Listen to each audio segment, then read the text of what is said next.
Hello friends, welcome back my channel nothing is impossible. आज मैं आपको बताऊंगी नाउन के बारे में, जिसको हिंदी में संज्ञा कहते हैं। इसकी डेफिनेशन विद एग्जाम्पल और काइंड्स ऑफ नाउन, जिनके एग्जाम्पल भी मैं आपको बताऊंगी। तो आज मैं आपको बताने वाली हूँ नाउन के बारे में फुल डिटेल। तो अब वीडियो को स्टार्ट करने से पहले प्लीज़ आप मेरे चैनल को लाइक, सब्सक्राइब और कमेंट्स करना बिल्कुल ना भूलिएगा। अगर आपको मेरा वीडियो पसंद आता है तो प्लीज़ इसको शेयर भी कीजिएगा। तो स्टार्ट करते हैं। नाउन, जिसे हिंदी में हम संज्ञा कहते हैं, इसकी डेफिनेशन है a noun is the name of a person, thing, place, animal, feeling और आइडिया। जिसे हिंदी में हम समझते हैं कि संज्ञा किसी व्यक्ति, वस्तु, स्थान, जानवर, भाव आदि के नाम को कहा जाता है। तो अब हम जानते हैं नाउन के एग्जाम्पल्स के बारे में। यहाँ पर हमने 5 तरीके के एग्जाम्पल्स रखे हैं। Number 1, Rohan is a good singer. Rohan क्या है? एक व्यक्ति है, जैसे कि person. Number 2, that is your table. Table क्या है? एक वस्तु है, जैसे कि thing. Number 3, honesty is the best policy. Honesty क्या है? यहाँ पर एक भाव, एक विचार है। Number 4, Mumbai is a big city. Mumbai क्या है? एक शहर है, एक स्थान है, जैसे कि place. Number 5, this cow is white. तो यहाँ पर काऊ क्या है? एक जानवर है, जैसे कि एनिमल। तो ये सभी यहाँ पर क्या है? एक संज्ञा, एक नाउन के रूप में है ये सभी।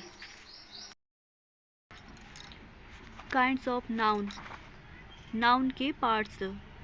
नाउन के कितने पार्ट्स हैं? संज्ञा के प्रकार। There are 5 counts of noun. Noun के 5 पार्ट्स हैं। नंबर 1, प्रॉपर नाउन, जिसे हिंदी में व्यक्तिवाचक संज्ञा कहते हैं।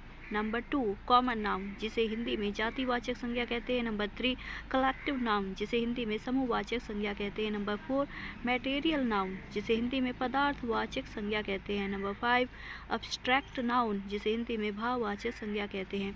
तो ये सब क्या हो गए? नाउन, नाउन के पार्ट्स। ये इतने प्रकार के नाउन होते हैं। फर्स्ट नंबर पर आता है प्रॉपर नाउन, जिसे हिंदी में हम व्यक्तिवाचक संज्ञा कहते हैं। इसकी डेफिनेशन है the name of a particular person, thing or place is called proper noun. इसको हिंदी में समझते हैं किसी विशेष व्यक्ति, वस्तु या स्थान के नाम को व्यक्तिवाचक संज्ञा कहते हैं। चलिए अब हम पढ़ते हैं प्रॉपर नाउन के एग्जाम्पल्स के बारे में। Number 1, Kolkata is in West Bengal. अब कोलकाता क्या है? यहाँ पर प्रॉपर नाउन है, व्यक्तिवाचक संज्ञा है। कोलकाता अपने नाम से जाना जाता है। Number 2, the Taj Mahal is a beautiful building. अब यहाँ पर प्रॉपर नाउन क्या है? ताजमहल, क्योंकि ताजमहल एक ही है, दूसरा कोई नहीं है यहाँ पर। Number 3, Mohan is my brother. Mohan क्या है? यहाँ पर प्रॉपर नाउन, व्यक्तिवाचक संज्ञा। Number 4, India is my country. India क्या है? एक देश है और इसका एक अपना नाम है, इंडिया। तो यहाँ पर सब क्या है? प्रॉपर नाउन है।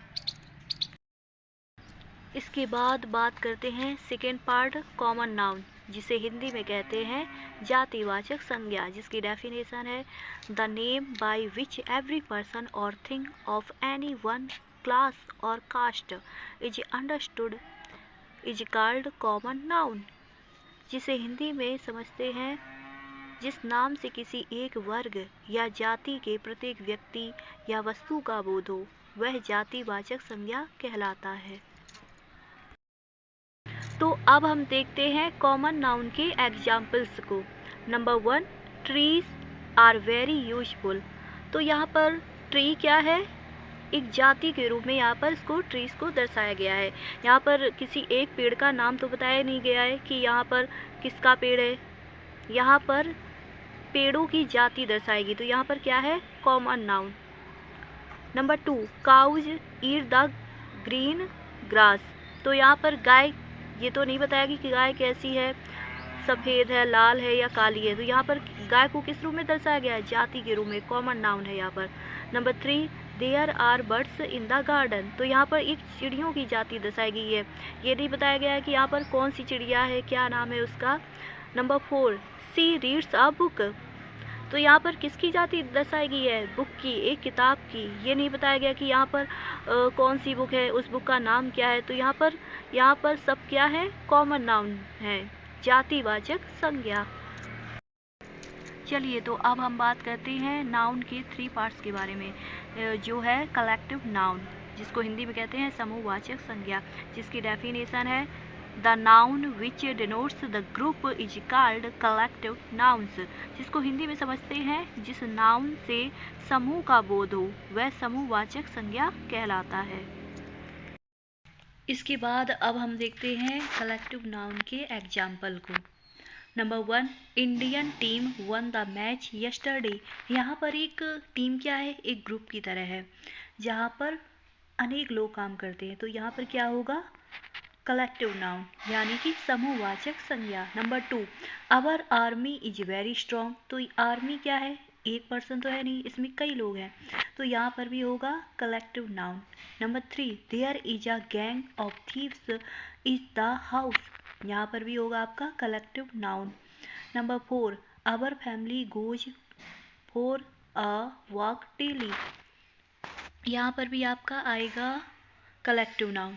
कहने का मतलब ये है कि जहाँ पर एक से कई ज़्यादा लोग हों वहाँ पर होता है आपका कलेक्टिव नाउन, यानी कि समूहवाचक संज्ञा।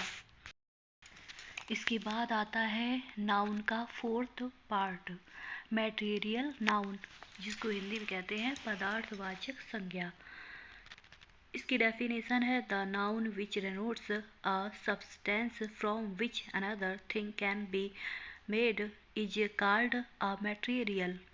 हिंदी में इसको समझते हैं संज्ञा, नाउन से किसी ऐसे पदार्थ का बोध हो जिससे दूसरी वस्तु बन सके वह पदार्थवाचक संज्ञा कहलाता है। यहाँ पर हम मटेरियल नाउन के एग्जाम्पल के बारे में बात करते हैं। Number 1, he made a chair of iron. तो आयरन क्या है? लोहा, एक पदार्थ है, तो यहाँ पर क्या होगा? Material noun. Number 2, furniture. Furniture is made of would. लकड़ी जो एक पदार्थ की तरह है, और फर्नीचर किससे बनता है? लकड़ी से, तो ये लकड़ी जैसा एक पदार्थ है, ठीक है, तो यहाँ पर होगा material noun. Number 3, I want to buy some gold. Gold क्या है? सोने जैसा पदार्थ, तो यहाँ पर भी होगा material noun. Number 4, how much oil do you want two by. तो यहाँ पर ऑयल क्या है? ये द्रव्य की तरह एक पदार्थ है, तो यहाँ पर भी आपका होगा मटेरियल नाउन। तो इस प्रकार से यहाँ पर क्या है? मटेरियल नाउन है। इसके बाद आता है नाउन का 5th पार्ट, अब्स्ट्रैक्ट नाउन, जिसको हिंदी में कहते हैं भाववाचक संज्ञा। इसकी डेफिनेशन है the noun by which there is a sense of any quality, action, method, condition or feeling etc is called abstract noun. जिस संज्ञा से किसी गुण, कार्य, विधि, अवस्था या भावना आदि का बोध हो वह भाववाचक संज्ञा कहलाता है। इसके बाद अब हम बात करते हैं अब्स्ट्रैक्ट नाउन के एग्जाम्पल के बारे में। Number 1, honesty is best policy. ईमानदारी सबसे अच्छी नीति है, तो यहाँ पर क्या होगा? ऑनेस्टी क्या होगा? यहाँ पर अब्स्ट्रैक्ट नाउन, भाववाचक संज्ञा। Number 2, his love is great for this country. उसका प्रेम देश के लिए महान है, तो यहाँ पर ये जो लव है ये क्या होगा? यहाँ पर अब्स्ट्रैक्ट नाउन, भाववाचक संज्ञा। Number 3, his judgement is right. उसका न्याय सही है, तो यहाँ पर भी जजमेंट क्या होगा? अब्स्ट्रैक्ट नाउन, भाववाचक संज्ञा। Number 4, Gandhi ji loved to speak the truth. Gandhi ji सत्य बोलना बहुत पसंद करते थे, तो ट्रुथ क्या होगा? यहाँ पर अब्स्ट्रैक्ट नाउन, भाववाचक संज्ञा। तो इस प्रकार से ये जितने भी एग्जाम्पल्स हैं इसमें सब में क्या आया है? अब्स्ट्रैक्ट नाउन, भाववाचक संज्ञा।